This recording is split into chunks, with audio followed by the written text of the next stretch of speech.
Well, thank you. I'm here with Dr. Molumby from BSU. So you are a music teacher, music professor. So tell me a little bit about that. You play the flute, right? Yep, I am the flute professor at Boise State. Okay. And there I do a lot of things with eye rest meditation. Yes, tell me a little bit about this. So you do this to ease nerves, right? Right. So what is eye rest meditation? Well, eye rest meditation is short for integrative restoration, and it's a modernized version of yoga nidra.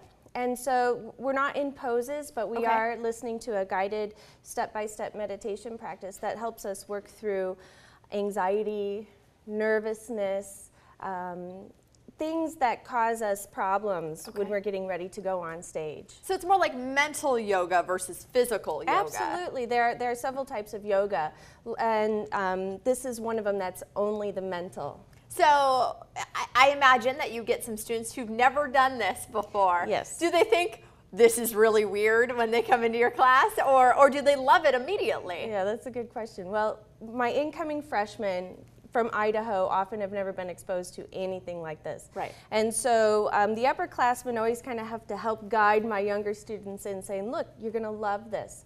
I do it once a month with an occupational therapist, Tanya Penny. Wow.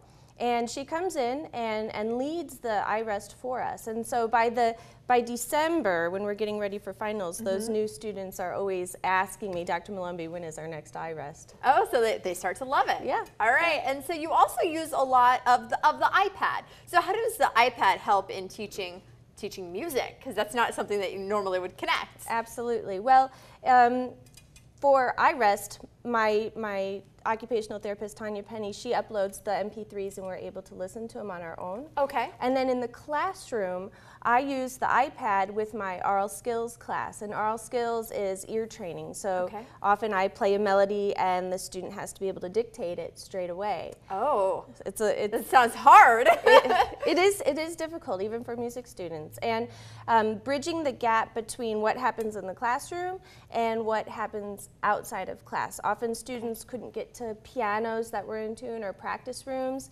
because they were being used by people practicing their instruments. So this has helped me put up homework podcasts for them so that they can listen to them and then dictate homework, bring it to class. There's tons of apps here. Everyone knows the Virtuoso piano where they can practice their melodies, access Blackboard, the university interface for assignments, and so it's really helped us connect outside the classroom. And speaking of podcasts, you were the star of one this week.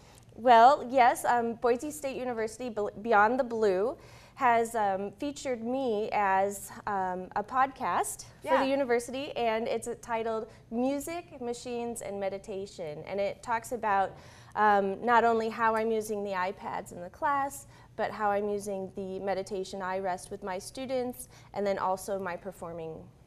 Perfect, and so that's available for anybody who may be a future star in the music world. To get some information, go check it out on the web.